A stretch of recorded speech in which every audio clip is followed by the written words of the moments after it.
Good evening, everyone. This is Dr. Natalie Santiago. I also go by the Vegan Pediatrician on social media. Tonight's talk is going to be about sun safety and insect repellents. So, my veggie friends, many parents ask me about sun safety. If their child is old enough for sunscreen and things like that. So we know that the sun is glorious. The sun helps to improve our mood. It helps us to synthesize vitamin D, which is not actually a vitamin, it's actually more of a hormone. But it helps us to synthesize that naturally. And of course, there's always dangers of the sun. Some that I won't be going into today, but the dangers I'm going to go into a little bit today are, dehydration. There's always, the risk of skin cancer. Even those of us who are blessed with more melanin, we are still at risk for skin cancers, which do originate from UV sun exposure. So even those of us who are extra blessed, who are very brown skinned, we still do need to wear sunscreen. Okay, so let's get started.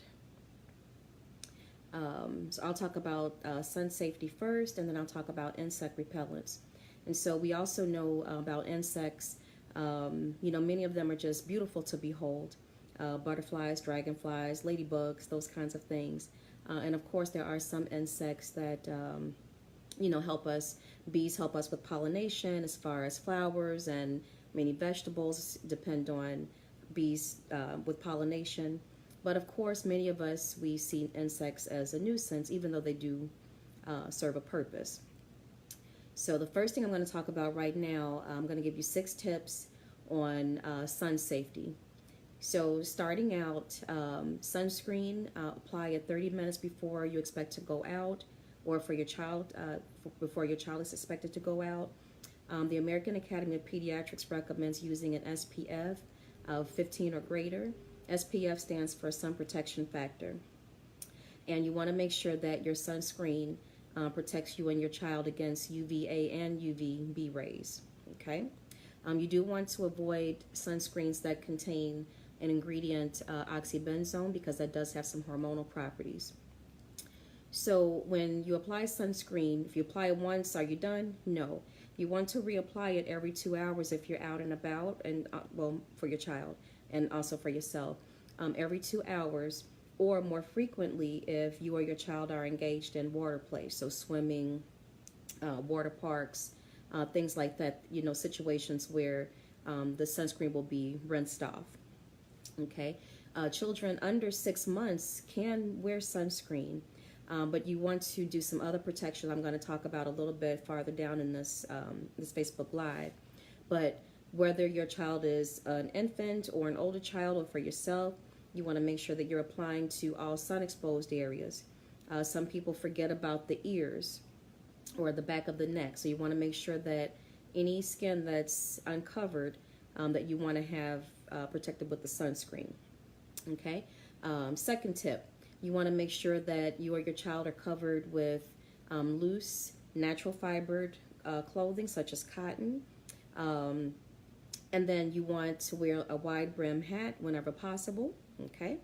One thing I forgot to mention about tip number 1 is that you want to apply the sunscreen even on the cloudy days, okay, because we can still get that exposure to the UVA and UVB rays.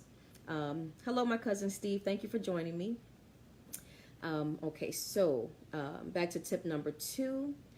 Children who are in strollers, you want to make sure that you keep them covered with a canopy over their stroller, so that's blocking the sun rays.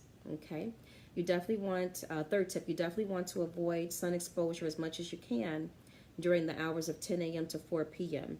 That's when the sun is at its strongest, and we're more at risk for skin damage. Okay, tip number 4, you want to stay inside during these hours. And you want to stay inside as much as you can. I mean, you definitely want to go out and, enjoy the sun. But just to protect yourself, you want to spend some time indoors. I do recommend, with air conditioning if it's very hot outside. If you don't have air conditioning in your home or a really good fan, there are some options For example, here in Chicago, if we call our city hall, they can give us a listing of cooling centers. So those are really good for people who don't have air conditioning, or even just going to an air-conditioned mall just to protect yourself from the heat. Okay. You want to wear sunglasses, in particular sunglasses that do protect your eyes against the UVA and UVB rays. Tip number 6, if you're out and about, you definitely want to seek shade, either from trees, umbrellas, awnings, anything that can kind of shield you from the sun. And you definitely want to stay hydrated with water. Some people will ask about sports drinks. So sports drinks, they're really not as good as water unless your doctor has told you specifically to drink a sports drink. Sports drinks usually have a lot of sugar. They have a lot of electrolytes that we don't need in that amount. People who are otherwise healthy, plain water, whether it be tap water if your water is safe, filtered water, or bottled water is always better than the sports drinks. Like I said, unless your doctor has told you otherwise. Okay, so those are my 6 tips on sunscreen and sun safety. And so the other part of my talk tonight is about insect repellent. So many people swear by a certain type of body oil. I try not to give brand names during my talks because I'm not endorsing any brand. But there's a well-known body oil that's sold by a company where, our moms or our grandmothers probably worked for that company back in the day. They started out selling door to door. So I'm sure you know which company I'm talking about. But there's a particular body oil that many people swear protects them against insect bites. So if that works for you, great. Some people will use like the citronella candles, and that's great as well if that works for you. The only thing with candles that I always, caution is, of course, small children who don't know any better, they can be drawn to that flame. And so there's a burn risk for young children. And of course, with anything that's lit with fire, there's a risk of fire as well. So you definitely want to, be safe with regard to using candles. And so my top 6 tips on using insect repellents. So you want to use an insect repellent that has no more than 30% DEET. And so you want, for children in particular, you want to apply the insect repellent to the exposed body, or you can apply it to clothing. To avoid getting it in children's eyes and, nose, mouth, and ears, you apply a little bit onto your hand and then put it on those areas.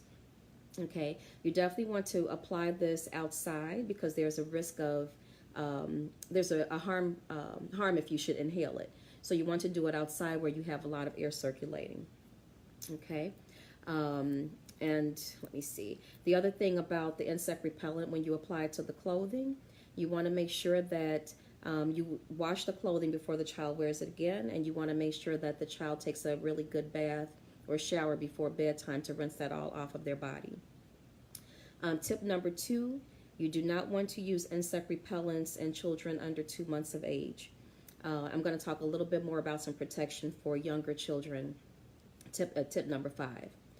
Tip number 3, you want to avoid applying the insect repellent to any cuts.